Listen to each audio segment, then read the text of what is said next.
They just released their flagship gaming mouse, the AJ159 APEX. It has the latest sensor, the PAW3950. It also has a charging dock which also serves as a 2.4 GHz wireless receiver. The gaming mouse also supports 8K polling rate and has 400 mAh battery capacity. But with all these fancy features, is this gaming mouse worth your money? Let's find out. Inside the box, you'll see a user manual, a set of grip tapes and mouse feet. You'll also see a USB-C to USB-A cable, the charging dock, and the gaming mouse itself. And if you check online, the price of this gaming mouse is around $70. In my case, I get this gaming mouse from Shopee and the purchase price is 2,890 pesos. By the way, the link to the store where I bought this gaming mouse is posted below. Feel free to check it in case you're interested. Now, if you look at its shape, you'll see a familiar face. The AJ159 APEX has almost the same size and shape with Ninjutsu Sora V2 and has the same shape but a tad longer than the Pulsar's X2 Mini. Having this kind of shape, the APEX is good for fingertip grip style. If you have the same hand size as mine, 18.5 cm, you'll be having difficulty using the aggressive claw grip on this one. In addition, it doesn't have an aggressive hump and the width is a tad bit narrow. Also, the curvatures at the rear part of the mouse are not aggressive, which makes it a bit hard for me to clamp my thumb and pinky finger if I'm doing the aggressive claw. But using the relaxed claw is much better than the aggressive counterpart. Palming the mouse is okay too, but I'm not a fan of using it on a mouse with a low profile like this one. Now, if you're going to ask my opinion, the shape and size is not for me because it's a bit small for my hand. If you have smaller hand size than mine, the mouse might be fit for you. And regarding its switches, AJazz opted to use the Wano transparent green shell white dot. To be honest, this is the first time I've seen and tried a gaming mouse with the aforementioned switches. The green shell white dots have 100 million click lifespan compared to the Wano blue shell pink dots that have 80 million click lifespan. Moreover, the implementation on this gaming mouse is good. It feels light when clicking and it's spammable. But just like most budget gaming mice, it has pre and post travel. As for the clickers, they're responsive from tip to center. And if you look closer, there are no aggressive finger grooves. It looks like the clickers are just slanted plastic. But if you try to feel the center of both clickers, you'll notice the subtle finger rest. And if you check the clickers, they have minimal side flexing. And another thing that I noticed, hard clicking the edges produces creaking sounds which is a bit annoying at times. As for the side buttons, I have no information on what switches were used. But so far, the implementation is good too. It's not mushy and the placement is very reachable. The buttons have a glossy coating too, but unlike most glossy coating we see on some budget gaming mice, it's grippier regardless if you have a dry finger or not. As for the scroll wheel, the experience is fine so far. Scrolling is not hard and clicking it has a tactile feeling. There's no side wobbling too, which means it's installed correctly. However, I don't like the rubber used because it attracts dust. By the way, here's a quick sound test and also the creaking sound I mentioned earlier.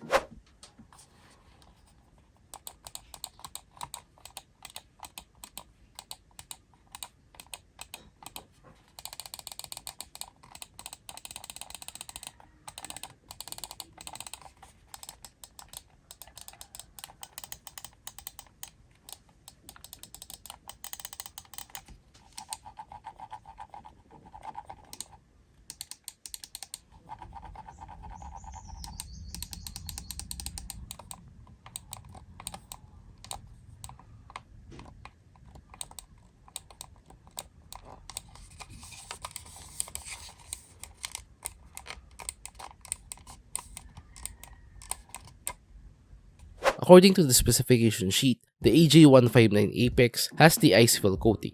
This matte coating feels a tad slippery if you have dry hands. However, if you have a sweaty hand, it feels grippy. Moreover, it doesn't look and feel cheap, which is good for a $70 gaming mouse. So far, I have no major concern about its coating. The only concern that I have is that smudges are noticeable, which means it will require frequent cleaning. As for its build quality, there's no flexing or creaking sounds if you apply heavy pressure on it. There's no rattling sound too, which means every component is installed well. The only creaking sound that I hear on this gaming mouse is the one that I mentioned earlier. Here's a quick example.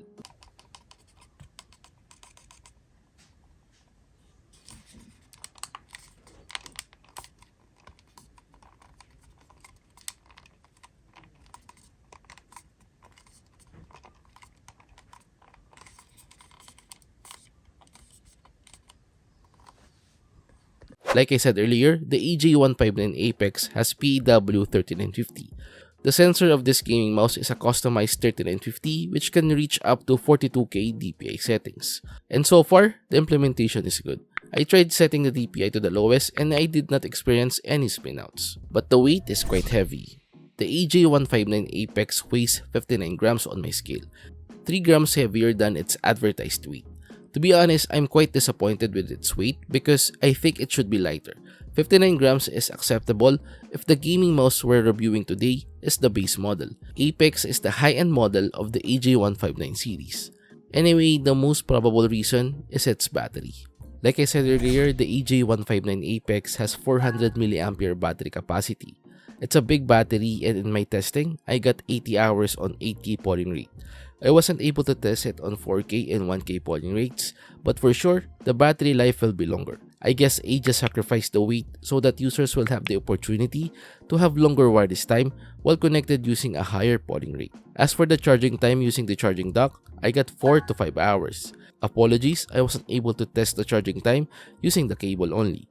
If you're going to ask me, I'd rather choose a gaming mouse with lighter weight than longer battery life. As for its mouse feet, AJazz installed 100% virgin grade PTFE. The mouse gates of the AJ159 APEX doesn't need a break-in period and there's no grinding even though I tried it on a microcontrol cloth pad. However, it's not super smooth when you glide it. I tried different cloth pads but the gliding experience is the same. One of the selling points of this gaming mouse is its charging dock. It also serves as the wireless receiver of the AJ159 APEX. In addition, it has LED screen which displays the settings of the gaming mouse. For example, the DPI and LOD. It also has 2 buttons, one for RGB lighting and another for the display setting. You can also set it to display the date and time. And you can use the software to install pictures or GIFs on this charging dock. Inside the software, you'll see 2 portions, one for the charging dock and another one for the gaming mouse itself. And upon first glance, the software is intuitive and you can navigate with ease. In the gaming mouse section, you can set the usuals like the DPI settings. The increments of the settings can be set by 50s. Moreover, you'll see some unusual labels, like for example the silent height, which I think is the LOD. I think these labels are translated from Chinese to English. Aside from the DPI and LOD, you can also set the polling rate and the bounce time of the gaming mouse. As for the issues encountered, there's one to be honest. The mouse has proximity issues with its receiver or charging dock. The mouse is lagging when you place the receiver a bit far from it. To me, it's a bit annoying because if your PC is below your desk, you need to place the receiver near the gaming mouse. And if the length of the USB-C cable is not enough, you need to purchase a longer one or a USB hub. Overall, it's a good gaming mouse option if you're eyeing to upgrade your gaming gear. It has the latest sensor, a charging dock, and an awesome shape. The clicking experience is okay too and has a decent coating. And now, to answer our question, is this gaming mouse worth it? My answer is yes, but with reservations. My reason for having some doubts is because of the proximity or lagging issue I encountered, and the size is not for my hand.